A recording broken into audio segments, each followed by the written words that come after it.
If you're not already subscribed to this YouTube channel, go ahead and hit the subscribe button now, along with the bell icon so you can be notified whenever a new video is posted. And if you're already subscribed, check and make sure that YouTube hasn't unsubscribed you. And of course, be sure to give the video a like, as well as share it on your social media. The white supremacists hate that. Now, that said, you know it's getting easier and easier to tell who the slow wits in the room are, especially when you start making it very clear to people that black empowerment is not a free ride, that black empowerment makes demands of people, because you're never going to get your power for free, and you certainly won't be able to keep it if you're stupid. About 3.5 weeks ago, I did a video essay that apparently offended a whole lot of black folks, and I knew that they would be offended because I'm not so naive as to think that there's not a few black folks, more than a few, who are doing wrong who happen to lurk around here. That video essay was about why black empowerment and marijuana don't mix. I said that potheads wouldn't like this video essay, and they didn't. It's got some of the most thumbs down that any of my videos have gotten in probably the better part of 6 or 7 months. And the reason why, of course, is there's a lot of black folks who, as far as they're concerned, all of this black media talk about black empowerment and white supremacy and such and getting free, well, to them, that's nothing more than politically oriented entertainment. It's something to listen to because whoever's speaking has a good delivery of oratory. Or perhaps they have a nice turn of phrase. Oh, they express themselves so well. Oh, that was a rousing good speech. All right, back to hitting the bong. Yeah, I'm not so naive as to think that with the kind of audience that we've been able to reach, that we don't have a few Pookies, Ray Rays, Bushikas, Dusty Dudes, Hood Rats, and other assorted forms of undesirables who are around here. And that's the reason why we go ahead and hit them in the face with the message. We want to let them know, nah, this ain't for you. And by the way, if you draw the line at not black folks being killed, but rather at whether or not black empowerment and you getting high mix, if that's where you have to draw the line, oh, brother, you had me up until you said can't be getting high. Now, if you can't see what the hell's wrong with that, then black empowerment ain't for you. I did a whole video essay explaining how the British successfully used opium to soften up China for invasion. And even after all that, you had fools who clearly must have been high, or so many of their brain cells wiped out through the use of drugs that there's no point trying to get through them, which is why I don't waste my time doing it. They just flew right over their empty, marijuana smoke-filled heads.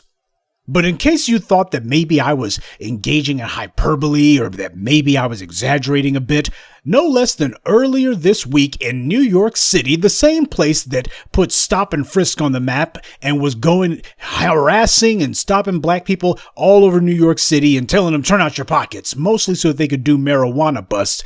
Well, on last Tuesday, the day that the Chauvin murder trial verdict was handed down, you had these same white folks, not coincidentally, there in New York City with the little something they call joints for jabs. And the upshot of it is, you come in and you take the coronavirus vaccine that they've been having trouble getting people to come in and take the shot. Well, you go ahead and use marijuana as a lure now. That's what the powers that be told them. Well, you got our sanction. You know how these dumb Negroes are. All you got to do is offer them some fried chicken, or in the case of Negro Jim Clyburn, a fish fry. Go ahead and give them some free fish, and they'll show up and vote for a down-in-the-mouth traitorous scumbag like Jim Clyburn, who ain't done a damn thing for black folks and whose daughter is on the payroll of the very media corporations that we're fighting against. But don't worry, you show up for that free fish fry and they'll be just so glad to get some free food, because you know how dumb Negroes are, how stupid black people are, right? That's all you got to do. And in New York, they said, hell, we can do better than a free fish fry. We'll go ahead and give these dumb Negroes free joints and tell them come and get this coronavirus shot while you're at it. And don't you know, of course, it worked? Oh, yeah, you had a whole lot of black folks showing up. Hey, man, give me some wheat. Well, you got to get this needle first. You got to take that shot in the arm first. Okay, just go ahead and give me a shot so I can get me this joint, man. I'm trying to get my smoke on, man. Yeah, just like that when I was telling you that white supremacy uses drugs to get the slow-minded, the weak-willed, and the dim-witted to do what they want, to walk to their own destruction, a lot of y'all were like, oh man, what are you talking about? I wouldn't fall for nothing like that. What do you mean white supremacy using drugs to lure niggas to do this or that? And then next thing you know, a couple of weeks later, you got the white supremacists in New York City, the same ones who were using just a completely and thoroughly blatantly racial law that was meant to give them a pretext that Mayor Mike Bloomberg could use to harass black people. Meanwhile, they're ignoring all of the dope heads and coke heads over by the stock exchange, not doing that with them. But these same folk who were doing that for years, now here they are saying, oh, look, come and get some marijuana and you get this coronavirus shot in the arm while you're here. And you had people who thought that I was just whistling Dixie here, or that I was overstating the issue. Now, I don't expect any of these potheads that we have among us who are lurking around in these places like this. I don't expect them to get the point at all, because there's no cure for stupid. But for the rest of you, just understand, if you have any questions about white supremacy's willingness to use drugs as bait to get you to do something that they want, black media isn't just making that stuff up, man. This is not something that should be hard to figure out. And yet for black people, it becomes like Euclidean geometry. All you got to do is look at white supremacy's track record. Malcolm told you about it back in the 60s. And you didn't believe, obviously, so a lot of you too dumb to believe him when he pointed out to you, every time you break that seal on a liquor bottle, that's a government seal you're breaking. Because if the white supremacists didn't want you to have it, you wouldn't. Tell me something. Do you see the white supremacists trying to figure out some way to make sure that you get your reparations check? You see them trying to find a way to cut that check. You see them writing laws saying that any states who refuse to punish the police harshly are going to see their federal dollars cut. You see them saying, hey, if we got some city where we have to come in and take over your police department, there's going to be a federal penalty that goes along with that. You don't see that, do you? So they make it very clear you can do whatever the hell you want. The feds ain't doing nothing about you. But white supremacy understands when they're dealing with people who are willfully being gullible, and they will chew you up and crap you out. And they should. If you can't see, if you're too dense to understand how white supremacy uses drugs or uses alcohol or uses whatever vice, whether it be European women or what have you, in order to lure the gullible, the stupid, and the willfully ignorant to their doom, then there just ain't no hope for you, nor should there be. As Jason Black said, when we left those plantations, we took our pot heads, our mutton heads, our meat heads, and our chicken heads with us, and we should not have. There's a whole lot of Negroes should have been left on those plantations. And we're not dragging them to empowerment either. Nobody's going to drag you to empowerment. If the black media tells you what's up, that's supposed to be the end of it. And if you draw the line at, well, brother, you was with me. I was with you when you was talking about that whole police thing and such. But, oh, man, you talking about me and my marijuana. That's too much, brother. That's too much. Trying to sanctify and glorify self-destruction. And you got your enemy telling you, hey, come on in. We know how dumb you are. We got this needle here. But before you can get this joint that you're looking for, you got to take the needle first. And nobody asks where the money for this stuff comes from. Where do they find the funding for stuff like this? You better believe more than likely more than a little public money went into this. You know, there's an old expression among those consumer advocate types, you know, the Ralph Naders and such. They got an old saying that when some business or merchant is giving you something allegedly for free, that means you're the product. When television tells you, oh, we'll put this TV show on for you, just go ahead and turn on your TV and we'll go ahead and put this TV show on to entertain you. Oh, they'll give me a TV show for free. No, what that means is the TV show isn't the product. You are. The audience that they try to gather, that's the product. You see, that's how business works. In every transaction, there are three elements, three essential elements: a buyer, a seller, and a product. And nobody gives the product for free. Oh, they might give a few free samples up front, but you better believe, especially if they've been around for a while, ain't nobody giving that product for free. But the point that I'm trying to make is when the black media tells you what's up, when the black media tells you what's in your interest, when we tell you that this whole thing with marijuana that some black folks have decided is more important to them than the very breath of life, when we tell you that white supremacy is setting you up, when we tell you that they've already figured out how they're going to use your addiction, your weakness, your willful caving in and surrendering to their vices in order to manipulate you like a dog, we're not just saying that. We ain't just slamming our gums. But hey, if you got these fools who are so used to living their lives, such as they are, in a marijuana-induced fog, hell, why come out of it now? I know a lost cause when I see one, and anyone who is arguing to hold on to the very vices that white supremacy is going to use to send them to the bottom of the ocean, that's fine by me. I am not here to argue with you about the necessity of what black empowerment demands. Power always requires a price. And the more power you want, the higher the price. And if you draw the line at, well, brother, I need my get high. Well, what that tells me is you're not going to fight for anything. You're going to have to fight for your empowerment. You show me the army where they sit around and say, hey, basic training, here's your joints. You can't go into battle without being high. You need to go ahead and smoke. So you show me any damn army that does that. You show me any group who's running around getting their guys high before the fight and tell them the higher the better. Just go ahead and smoke up, please. You know exactly what the hell it is with these potheads. They got this half-lidded, half-dazed look on their faces because they're all doped up like a dog. They're not fighting anything. Marijuana makes you mellow. Yeah, mellow is another way of saying that you are resigned to whatever's going on in front of you. You ain't fighting nothing, that's for damn sure. White supremacy takes comfort in knowing that the only thing you'll fight for is to get your hands on something that absolutely drains you of the willingness to fight. And the fact that white supremacy knows that all it has to do is go ahead and wiggle a couple of joints underneath your nose to get you to do whatever the hell they want, far as they're concerned, hell, who's got it better than that? So for the Negroes who think that it's cute to play along with this idea that apparently marijuana is not dangerous, it's more dangerous than you know. It's more dangerous than you're willing to admit. Now, the second subject that we're going to tackle here has to do with the fact that no sooner than the Chauvin murder verdict was handed down, while in New York City they were getting gullible Negroes to show up and get an injection just for some marijuana.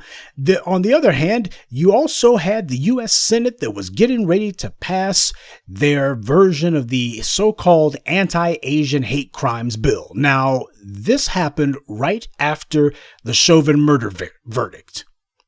They did not say, now is the time to pass the George Floyd Policing Act. They didn't do that. That was not the legislation that they had on the boards. You notice that. You didn't have anybody saying, hey, we're getting closer to this Chauvin character having a verdict handed down. Just in case this bastard gets off the hook, we need to have some legislation ready to go to make sure this doesn't happen in the future, or at least that we got some tools we can use against these white supremacists in the future. They didn't do that. Instead, what they did was exactly what I told you they would do. I said the first thing that's going to happen after the Chauvin verdict, whichever way it went, they were going to immediately say, now let's go in on those niggers. And about 36 hours later, the Senate announces, hey, we just overwhelmingly passed that anti-Asian hate crime bill. By the way, they got Republicans to sign on to it, a large number of Republicans. Now, whenever it comes to anything regarding black people, that always becomes a knockdown drag-out. And that's among the Democrats. Democrats are like, we ain't passing jack. But with this anti-Asian hate crime bill, all of a sudden the same Republicans who for decades were telling black people, why, what do we need a hate crime bill for you niggers for? I mean, after all, isn't assault already against the law? Isn't murder already against the law? So it didn't matter what happened to James Byrd. It did not matter what happened with Mother Emanuel Church. It did not matter what happened with George Floyd. No matter black people being murdered on camera, massacres going on, At no point do either of the major parties say we need an anti-black hate crime bill. Obviously, black people are being targeted by the police, among others.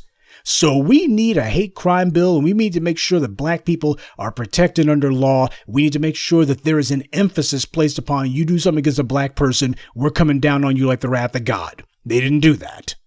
Instead, what happened is, for the last couple of months, we've had hysteria being largely fueled by the white media, almost entirely by them, though the politicians, of course, were only too happy to jump in. And they wanted to make sure there were images as many as they could find. Well, let's say if some black person had an argument with an Asian, that was assault. If somebody had an altercation, assault.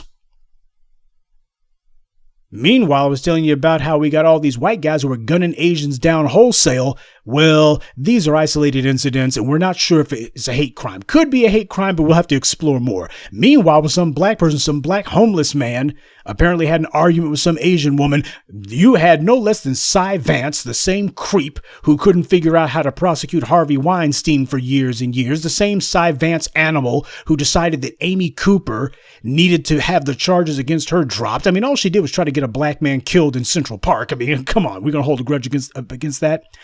Then all of a sudden he looked and said, well, I'm going to prosecute this nigger under hate crime. This is a hate crime that we saw. So that's how you know that the fix is in. People like Connie Chung saying that the media was miserably late to covering anti-Asian hate. Well, if what she's talking about is the tons of suspected white supremacists who have gunned down Asians and assaulted Asians and beaten Asians, then she's right. It's been going on for decades, and the white media and the Asian community, like Connie Chung, by the way, haven't said boo about it. Juju Chang hasn't made an issue of it. Julie Chen ain't said a damn thing about it. You don't have any of these AAPI groups who have said anything about anti-Asian hate, because that's what happens when you have certain members of the Asian American leadership in this country who believe that they somehow have some sort of special dispensation. That apparently there's some sort of model minority, or at least that's what as far as they're concerned, there's certain advantages they think that they've gotten that goes along with that. And hey, if you are a de facto or otherwise, you're angling to be a member of the oppressor class, well, you're not going to say anything about the people who you're hoping to get into the good graces of. But Connie Chung ain't said a damn thing about that. So the white media sets up a boogeyman that they were poised and ready to pounce upon. As soon as this Chauvin verdict is handed down and we can get past that, we'll go ahead and declare that old news, and we're going to talk about this anti-Asian hate crime bill. Oh, what about the one regarding black people? What about them? What we need is the country to unite and heal, and we need people to hold hands. Meanwhile, the Asians, they're not saying, well, we need to unite and heal and hold hands. Instead, they say we need to pass some laws. We need to pass some laws. And here's the thing. Before this hate crime bill was even passed, you already had Cy Vance. You had that DA out in Houston with another phony baloney made up case. They're sitting here throwing hate crime charges, but only at black people. So, well, we need one at the federal level. So what that means, of course, is there's a program at work here. And your congressional black talkers ain't said a damn thing about it. None of them have said, wait a minute here. This bill cannot pass in the House unless you also make sure that black people are included as well. Anything that you're saying about Asians, what they need in the terms of protection, black people need it 10 times as much. Because when you look at what Peter Liang did, when you look at that Asian salon owner who punched that black grandmother in the face, when you look at black women being beaten with sticks in these Asian salons, now, I would say the black people are as deserving, if not more so, of federal protection than anybody else. Because it's been going on longer against black people than anyone else. Hell, one of the collaborators in the murder of George Floyd was Asian himself. Nobody talks about that. So if we're going to be talking about hate crime bills, we need to make sure the people who have suffered the most are the ones who get prioritized, because everybody makes sure we ain't prioritizing them at all. And nobody's saying, hey, if there's one, nobody even goes so far as to say, if we're going to have a law for the Asians, then we at least need to have one for black people. If you're not going to write black people into this Asian bill, then you need to make sure that black people have one of our own. Instead, it's, nah, forget about it. It's all right. We're going to go ahead and we're going to have people sit around and we're going to wax poetic about John Lewis, That's what happens with black folks. And this is the Congressional Black Caucus that's throwing up a smokescreen to not address this complete and thorough BS inequity that went on here. It is a deliberate slap in the face to black people that the same Congress who for the last 50 plus years just never could figure out how to write any sort or much less pass any sort of legislation in the terms of hate crimes for black people. And this is with the Democrats in control of both chambers of Congress. Numerous times they've been in charge. And yet they just never could figure out how to pass such a law for black people. But all it took was just one or two minor incidents.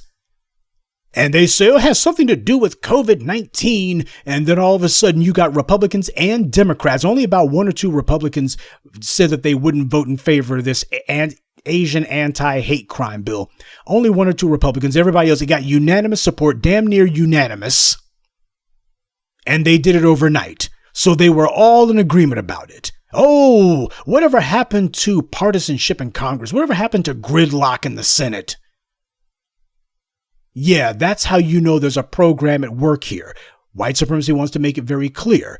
We are going to try to make sure that black people do not upset the racial hierarchy in this country. And we're going to do it by using some of these other non-black groups out here, these so-called minorities, as they say. But what we're going to do is we're going to use them as cover to pass laws meant to target black people, or at the very least to send a message to everybody. As long as we're not talking about black people, we can get it done. Oh, you're talking about reparations? Well, as long as you're talking about gays or talking about Asians or talking about Native Americans, we can get it done. Oh, you're talking about a hate crime bill because of violent incidents. Well, as long as we're not talking about black people, we can get it done. That's the real message that the passage of this legislation is meant to send. It's meant to send a loud and clear message. As long as you're not talking about black people, why we can get it done quick, fast, in a hurry. And the Democrats, of course, will say, well, you niggers need to understand we tried. Oh, we tried. You don't know how much we tried. But it's the Republicans, you see. That's how controlled opposition works. The Republicans do what established white power wants done, and the Democrats get you to sit on your hands waiting for them to do anything about it. That's the reason why what happened last summer, the uprisings, was so important. You have to make the system do things it wasn't designed to do. It wasn't designed to listen to you. So what you do is you make it very clear. The streets are going to get hot and stay hot until you not only listen, but obey. That's the lesson of the uprisings of 2020. And speaking of which, don't let the white media fool you with their little phony outrage about Maxine Waters, where even false news tries to pretend as if, well, the only reason that Derek Chauvin got convicted was because of Maxine Waters. Man, Maxine Waters didn't do a damn thing. What happened in Minneapolis, that conviction would have happened no matter what Maxine Waters did. She was in Los Angeles in 1991 when Rodney King was beaten by the LAPD. And you remember what happened then? The verdict came down and the cops walked. Maxine Waters has been in Congress for decades and she hasn't changed a damn thing. But she's part of controlled opposition. So the white media understands that, hey, we can't say what the real reason is that people are understanding that all of these cops getting away with murder, that's not going to be tolerated. And that every time you decide you're going to let some thug with a badge get off the hook for murdering a black person, well, people are starting to come to their homes now. You are escalating violence against black people, so they're making the situation escalate. Black people are not escalating this. They are. The white supremacists are. So what people are understanding is, hey, these grand juries are being rigged. These trial juries are being rigged. The judges happen to be the partners in crime with these murderers. The DAs are trying to make sure that these guys don't get convicted to lowball the charges. And what's happening is people are being educated about it. And even the ones who have decided that they're going to be willfully ignorant, well, the people are making it clear. There's going to be a price charged for black people being harmed with impunity. You're not going to be able to do that. There is going to be a price, and this price goes up every time you decide that you're going to let some white supremacist thug get away with murder or otherwise make it clear that the state isn't going to punish him. The people are looking and going, whoa, we can't have murderers, people who we know to be guilty of sin, just walking around looking for their next victims. We got to have safety and security. And if the state has failed, which in this case, the state hasn't failed, the state is refusing to do what the people have demanded. So that being the case, the people are making it very clear. We're prepared to defend ourselves against the police, the DAs, and the judges. So now they're looking and going, well, we better start playing it straight, or at least halfway straight. We got to back up with some of the BS, but they can't say the people broke us to their will. They can't say that. Because then they have to admit we were dead wrong, both the political left and the political right.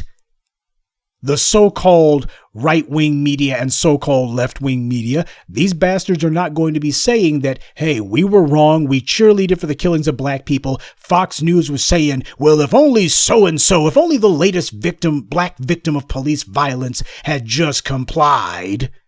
Well, he may have been handcuffed, but that was due to health factors, you see. That's what the white right was saying, and the white left had liars and racists like Jeffrey Toobin and other assorted mushmouth morons saying, well, the public just likes the police, they just trust the police, so that being the case, these niggers had it coming, and even if they didn't, well, the public knows that the cops are the good guys no matter what they do. You had both the so-called left and right-wing media both using similar talking points for the same purpose.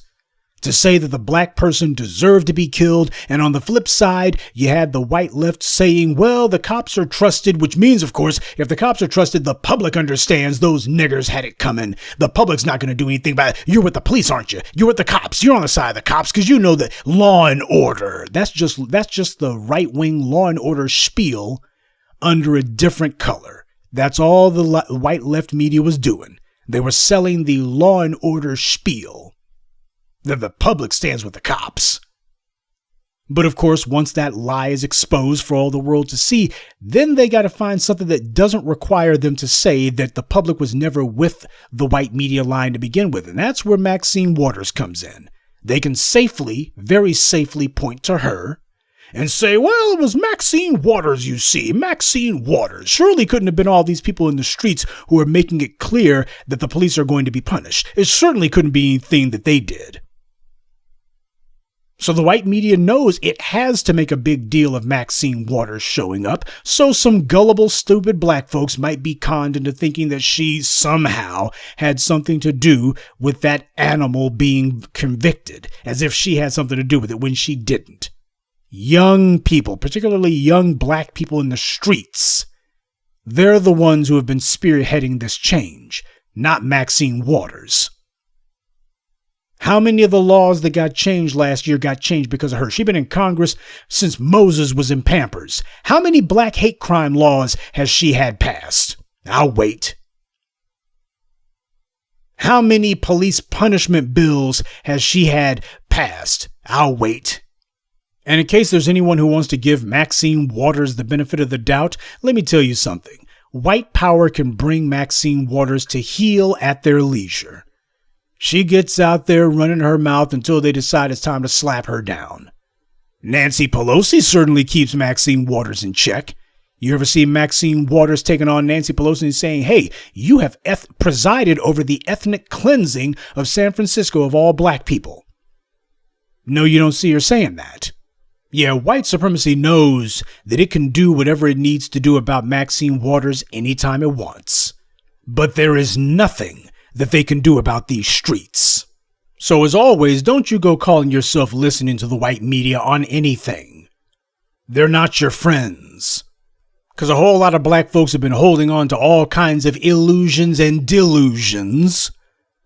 And what's happening is, we're at a point now where people who are holding on to lies and just can't let that crap go and just can't drop it, well, we're the ones who are going to leave them behind. They're the ones who are going to be dropped in the trash bin, never to be thought of or spoken of again. Because that is what empowerment demands. Power demands that you make some choices, some hard choices. Power demands that you dump any and everything that gets in the way of you having what you're supposed to have. Power requires that. Power is not inclusive. Power is exclusive. Thank you, TBA. That's the way it works. It is not inclusive, it's exclusive.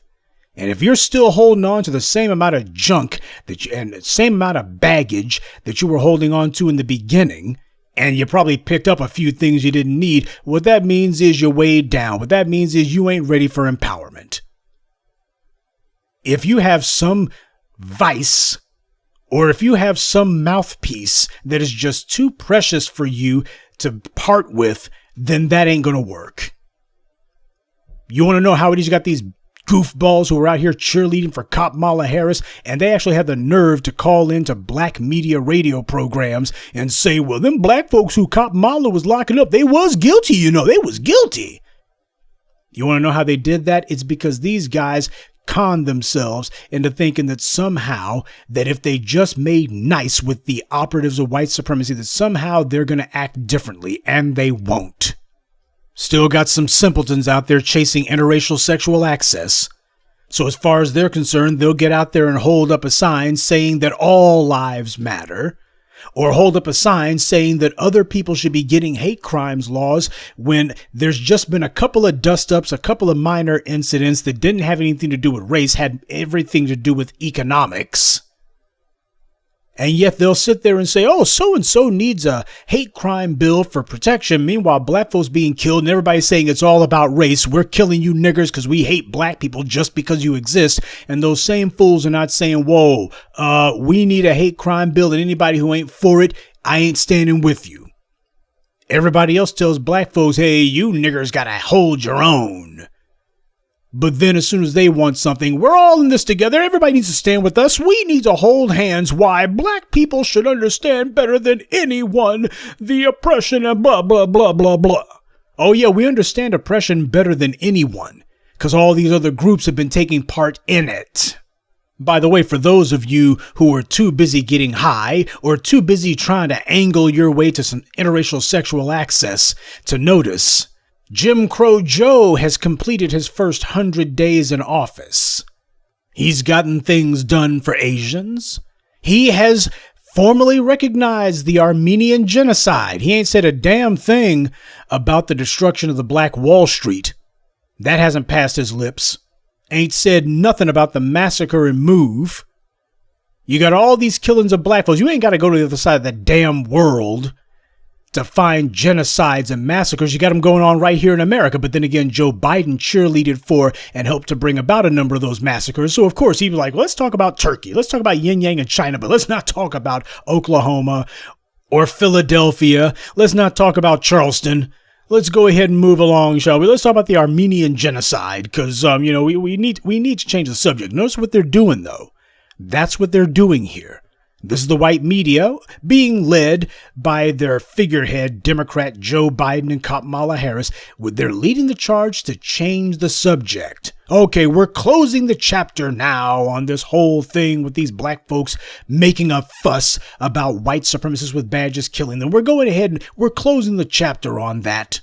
Oh, a conversation has begun, and now it's over. That's what this is meant to say. Okay, that's not important anymore. This is what's important. Joe Biden's completed his first 100 days in office. Now, before the election, he was telling black folks all this stuff that he was going to do, or at the very least, all this stuff that he had ideas for. Whatever became of Kamala Harris and Joe Biden's Lift Every Voice plan for Black America? Oh, I mean minorities, because that's who they were talking about throughout most of that bullcrap plan of theirs. Whatever happened to their Lift Every Voice plan for minorities? Whatever became of that? Hey, remember back in February, you had a number of old, dead black media outlets, a number of sock puppet organizations for the white media, which is what they are. Black Enterprise is a sock puppet organization for the white media. The Griot, The Root, owned by white corporations, or in the case of Byron Allen, owned by a man who desperately wants to be part of the white in crowd. You had a number of them back in February, almost 3 months ago, who were saying Joe Biden's going to meet with Ice Cube. Now, they didn't have a quote from Joe Biden about that. Didn't have a quote from any Biden senior administration officials. They just were kicking that around. By the way, has it happened yet? That was back in February. damn near 3 months ago. So just out of curiosity, in the last 90 days, because Joe Biden's been in office for 100 days now, so in the last 90 days, has he gotten around to that meeting with Ice Cube yet?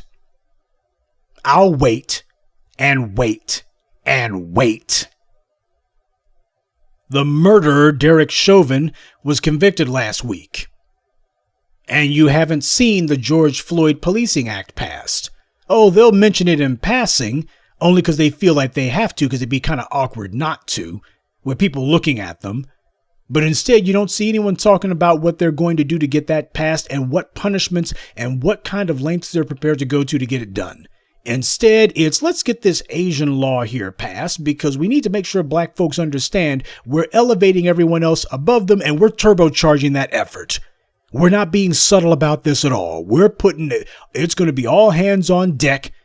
It's going to be pedal to the metal. We're putting everything into this. We want to make it very clear because black people are clearly getting organized against white supremacy. They're getting organized against white supremacy and its operatives of whatever color they may be. And because of the fact that too many black folks are now, a critical mass of them are making it crystal clear that they're prepared to press for their power. And there's going to be consequences for the society trying to still deny them their power at this late date. That being the case, we got to go ahead and just make sure everybody else is elevated over them so we can solidify the entire society against them. Because that's what the goal is. And the rest of the world, we're going to tell the rest of the world, don't worry about what's happening with black people here. Why we passed an Asian anti-hate crime bill because we're going to make a big deal out of that. Oh, don't worry about those black people. That's chapter's closed. We've already started a conversation. There's a conversation going on, and that's all that needs to be said. Nobody ever tells the Asians, well, there's a conversation. A conversation has begun about anti-Asian violence in America. Nobody ever says that to them. What they say instead is what the hell is going to be done about it. Joe Biden's Police Oversight Committee. 90 damn days. The Democrats have not said, well, we're putting together our oversight committee. Nothing has been done. The black Biden supporters, they're in hiding right now. Those scumbags, you won't be seeing or hearing from them until it's time for the midterm elections to gin up. Kamala and Janet Yellen had their little pathetic PR stunt where they back in February, which, by the way, took place at about the same time that these so-called black media outlets, these white media sock puppet organizations, were talking about Biden's going to meet with Ice Cube at the very time that they were pushing that lie, which we, of course, all saw never materialize. What a surprise. At the same time, you had Kamala Harris and Treasury Secretary Yellen, who called themselves meeting with some hand-picked Negroes that they call the Black Chambers of Commerce and telling them, oh, we're so concerned about black businesses and we're so concerned about economic development, one of those vague phrases that means absolutely nothing. And what came of that in the last 3 months? They got around to making sure that black folks got funding. Black businesses had money earmarked specifically for them, right? They've gone ahead and done that, right? What have they done? Nothing. They had their little PR stunt where they had some pliable, hand-picked Negroes, the kind of dumb scumbag sellouts who would sell their mother for a chance to have a photo op with some Republican. Just as long as it's some white person that you see on TV. Oh, please pick me. I want to be in that photo. You got these professional morons who have been on the take since forever. Compliant, sniveling, subservient, submissive bootlicks who will gladly lend their melanin to whatever white media propaganda initiative is going on today. So you go ahead and sit in front of this camera so Kamala Harris can pretend as if she's having some massive Zoom call with some black businesses. Consultants is what they are, mostly probably to Democrat companies or companies owned by Democrat donors. Please don't think that they had some random sampling. I hope that after damn near 15 years in the vineyards teaching you, the black media has not been doing it in vain. If you're one of these Negroes who thinks that whenever the Democrats or Republicans have some quote unquote town hall, that they just have some random sampling. No, these are hand-picked, cherry-picked people who they know are not going to say anything out of turn, who are not going to embarrass them, who are not going to say anything that makes them look bad. That's who they get. Democrats and Republicans alike do that. So Kamala Harris, she pretended as if this fraud that, the Treasury Department is going to be doing something. We're talking to black people. Yeah, that's as far as it's going to get. We had a conversation with you. Now we're done. And where are the black Biden supporters? When you got Negroes who call themselves cheerleading for a man who ain't done a damn thing for us, and the only argument that they can make for why black people should vote for him is Donald Trump is an openly racist white man. Yeah, and Joe Biden has been an openly racist white man too. Yeah, but Donald Trump, he puts all these unnecessary extras on it. Donald Trump, he's rude about his racism. Joe Biden, he's kind of clumsy with his. So that's your distinction? One of them happens to be a on-again, off-again clumsy racist who says his bigotry and then turns around later and goes, I didn't quite mean it like that. While the other one says, no, I meant my racism exactly the way that I said it. That's a distinction without a difference. But that's the problem. A lot of black folks, they want to be lied to. They know Joe Biden means every racist thing that he's ever said and done. But it's a matter of if he's willing to stand in front of you and lie to your face and say, I don't know why you think that no one's done more for black people than me. And you better learn to work with these Hispanics.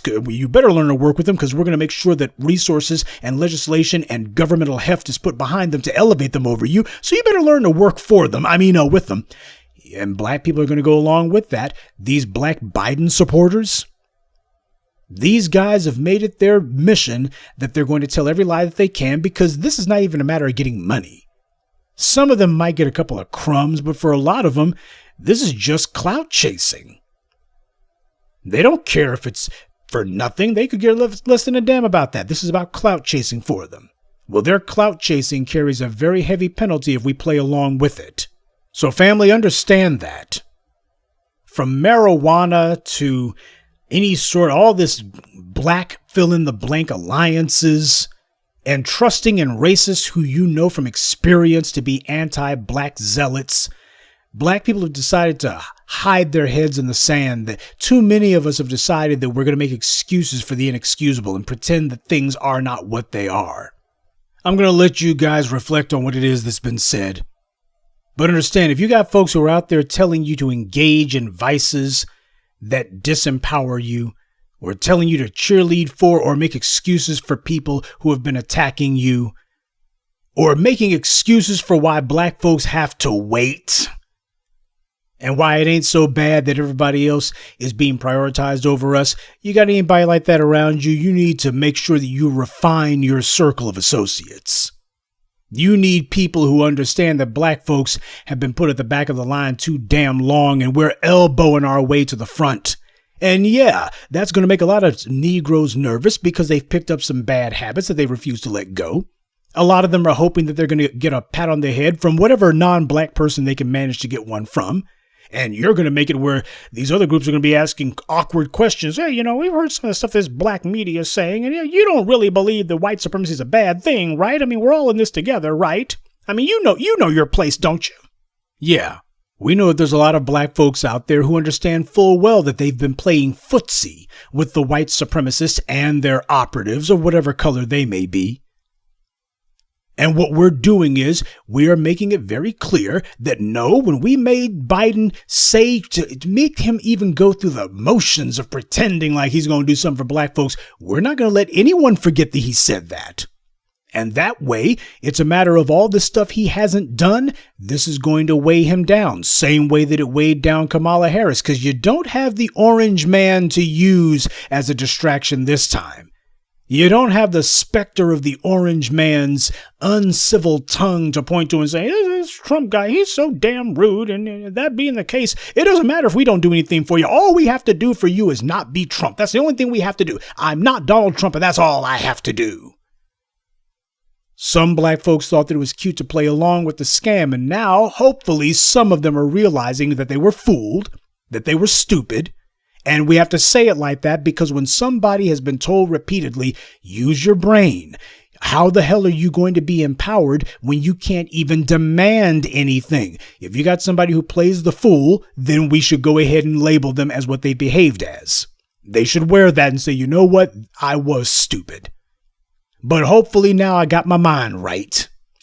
Because in the pursuit of self-empowerment, you can't afford to hold on to any lies. You gotta keep both feet firmly planted in the real world. You gotta shed any of that dead weight you've been holding on to, bad habits you picked up, false friends that you're trying to figure out how you can snuggle up with or stay close to. No, there is no place for falsehood or deception in the land of Black empowerment. No place for it whatsoever.